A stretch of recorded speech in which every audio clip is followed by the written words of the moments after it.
Hello you guys, welcome motherfucking back. This is my first, okay, I should probably like look at the camera while I'm talking. This is my first video with this camera, so I look real bright right now. I don't know how to,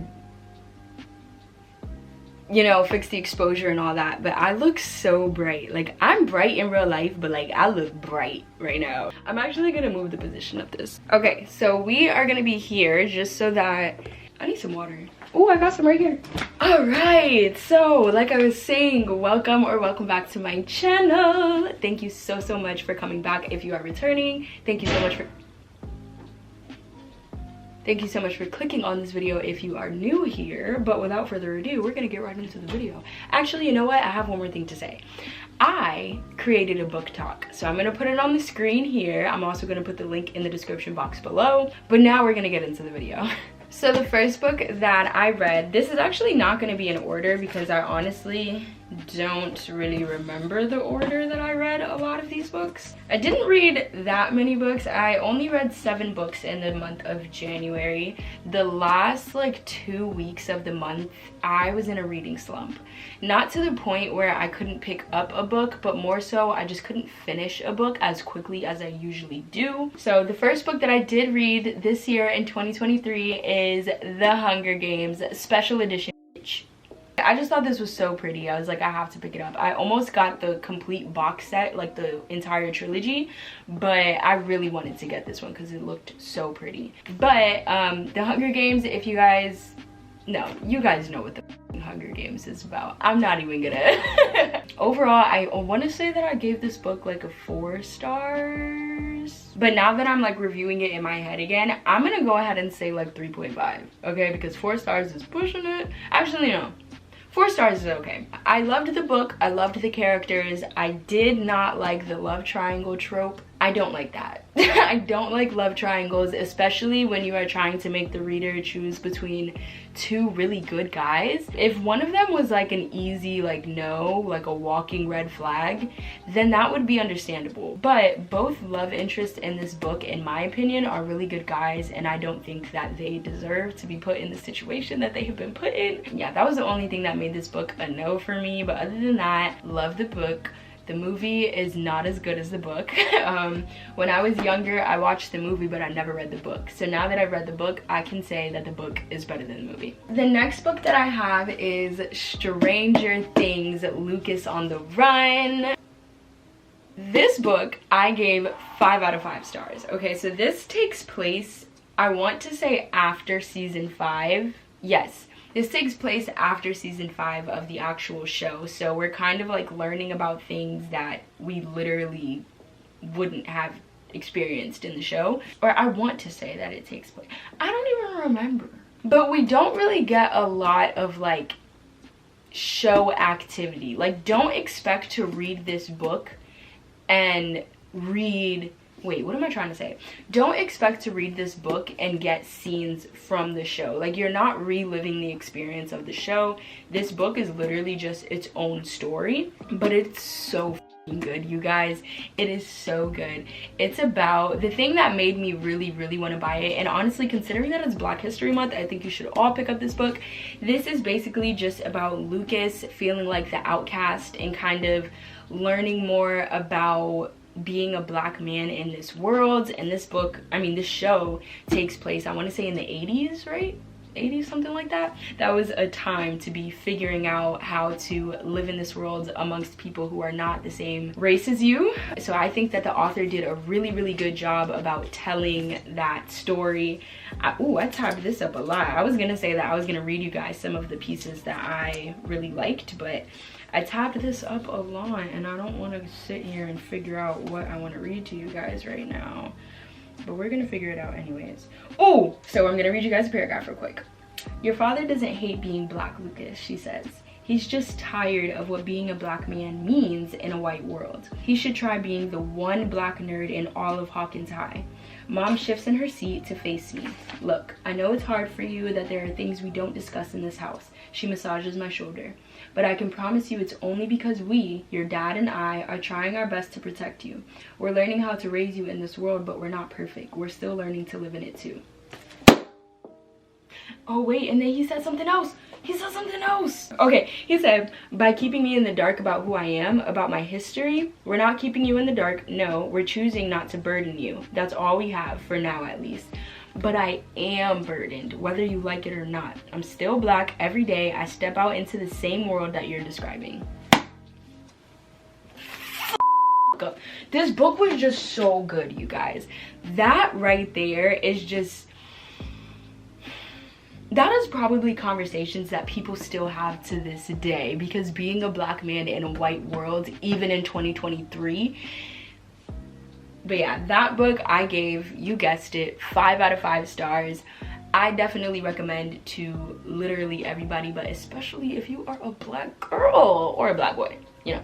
The next book that I read is The Accidental Pinup, or is it Pinup? Pinup? I'm gonna go ahead and say Pinup.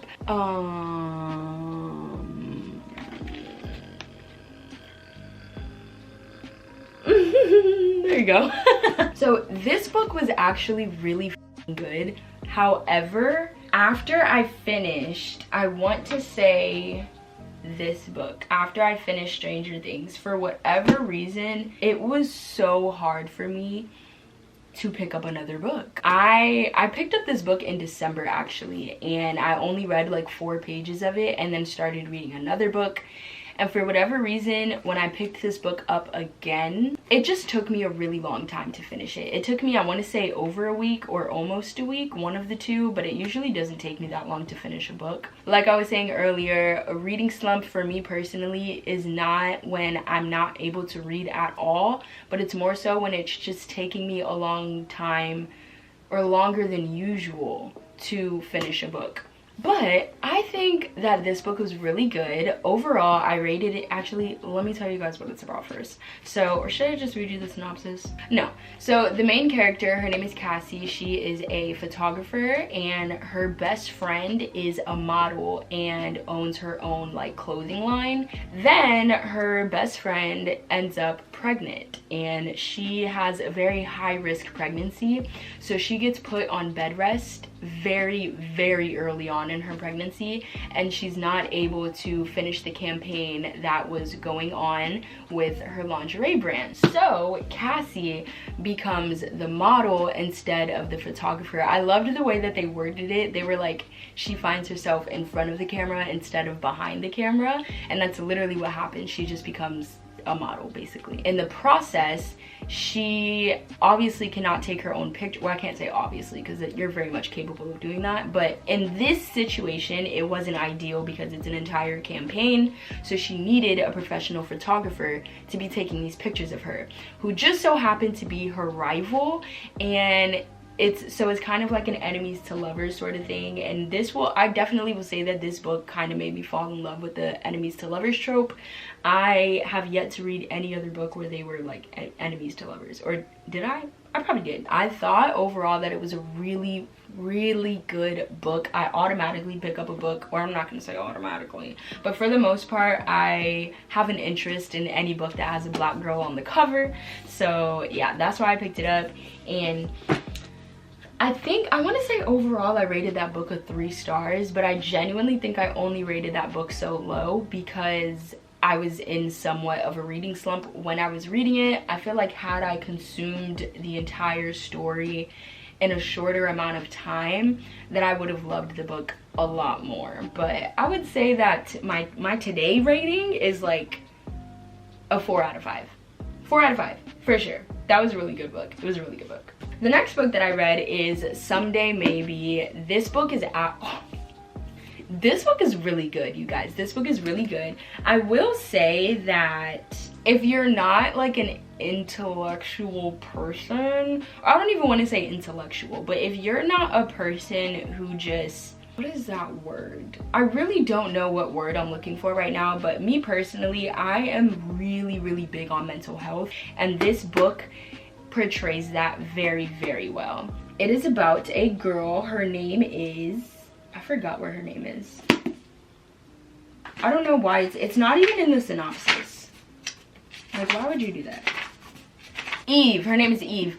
Okay, so Eve is the main character, and one day she This is about to get so dark so quick. One day she finds her husband in a pool of his own blood after he killed himself. And so this book literally just brings us through the journey of her trying to make it through that trauma. It is not an easy read. I will say that. This covers very, very, very heavy topics, especially depression and anxiety. And she does a very good job at executing that in this story. I think this story is really good. This story is really good. But again, I was in somewhat of a reading slump when I was reading this, so I wasn't able to consume it as quickly as I wanted to. But I think had I consumed it a little quicker, this book definitely would have made me cry. But yeah, it's really good. Overall, I think I rated it like a 4 out of 5. I think I'm gonna give it a 4 out of 5. Just because, I feel like that deserves a 5 out of 5. I'm not gonna lie. I think this is one of those books that it's a 5 out of 5, but it's not for everybody. I definitely don't, like, I wouldn't recommend this to everyone, but to the people that I would recommend it to, it's because I think that it's a 5 out of 5 book. So the next 2 books that I read, I did not read them at the same time, and they're actually not books, they're mangas. So if you have been keeping up with my channel lately, then you know that I recently got really into mangas, and I've been at Target and Barnes & Noble like every other day trying to get some mangas. And I was only able to get the first 2 volumes of Spy Family at Target because they didn't have literally any other volumes. It went straight from 1 and 2 to like 8. Overall, I think that this is a really cute series so far. I also started watching the anime on Hulu because I don't have the 3rd volume, and I still want to keep up with the storyline. And plus, when I do get the other volumes, I don't want to have to reread the first 2 mangas just because like I forgot it or anything like that. So yeah, I'm watching the show at the same time. Ultimately though, this is about a spy. His name is Twilight, and he is on a mission that is one of his hardest yet. He is required to create a family. He has to acquire a wife and a child, and yeah, go through the mission with that. Wait, what's the point of that? So he has to create like a normal looking family in order to get to this guy that he is trying to, I'm assuming, kill. But he's not really able to do that just, you know, going into it by himself as a regular ordinary man, because then he comes off as a little more suspicious. So they needed him to like literally get married and have a kid. And he ends up doing that, but to his surprise, and I actually don't even think that he knows this yet, the girl that he finds that ends up being his daughter is a telepath, which he doesn't know yet. And then the girl that he finds that ends up being his wife is an assassin. So it's literally a family of a spy, a telepath, and an assassin. And they don't know that about each other. Like, they don't know. Like, nobody knows that he's a spy, nobody knows that she's an assassin, and nobody knows that she can read their minds. So, well, she knows that. The little girl knows that she's an assassin and that he's a spy because they're literally thinking about it all the time, and she's constantly reading their minds. So, yeah, but it's wanna go. It's wanna go. It's wanna go. Next and last book that I have is Be With Me by Jennifer L. Armentrout. Is it gonna... There we go. So this book, I was also in a reading slump when I read this. But overall, I think that this book was a really good book. There were a lot of things that pissed me off though, I'm not gonna lie. And usually I count that as being good, because technically, like, if I'm reading a book and I'm able to get like enough emotion out of me that I'm like, you know, pissed off that a character is doing this or that or da-da-da-da, I usually find that a good thing, because obviously the author executed, okay? She understood the assignment. But there are some books where if I find myself saying like, what the f***, or like, what are you doing? Why would you do that? If I find myself saying that enough, it's gonna get to a point where it's just annoying and I don't even want to read it anymore. I genuinely think that was me through this entire book. The male love interest. Hello, it's editing Aaliyah. I realized that I did not tell you guys what this book is about. So it is about a girl. Her name is, oh my gosh, I forgot her name. The boy, his name is Chase. Oh, her name is, oh, it's on the tip of my tongue. Teresa? Is it Teresa? So a year ago, they kissed. So Teresa had this huge crush on Chase, and then they kissed, and he also happens to be her brother's best friend.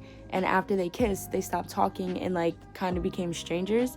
And then they rekindled, and now they have this like forbidden love type of thing because of her brother. Well, not because of her, there's a plot twist. Yeah, they kind of just like are in the, you know, the forbidden love trope. It honestly gave me ugly love vibes, in the sense of him not wanting to be attached or like commit to anything because he has like issues from his past. It's actually kind of weird how much the male love interest and the, well, no, more so the male love interest, but it's weird how much he like, what is that word, relates, I guess, to the love interest in Ugly Love. So that was kind of weird to me. It is a good book, but it was just, there were a lot of icks for me, like, and it was just super annoying. But it was one of those books where I didn't want to not finish it because I wanted to know how the story was going to end. And so because of that, I gave the book a 3 stars, just because it kept me intrigued enough to want to finish it. But it was really annoying, I'm not gonna lie. There was just so many things that would happen that I would be like, what the f, like. So yeah, overall 3 out of 5. I still would recommend it to people, definitely. I still think that it was a really good book. It was my first book by Jennifer L. Armentrout, and she is a pretty popular author in the booktube book talk community. Yeah, but that is all of the books that I read in the month of January. I appreciate you guys so much for clicking on this video. Make sure that you're following me on all my socials, and I will see you guys in my next video.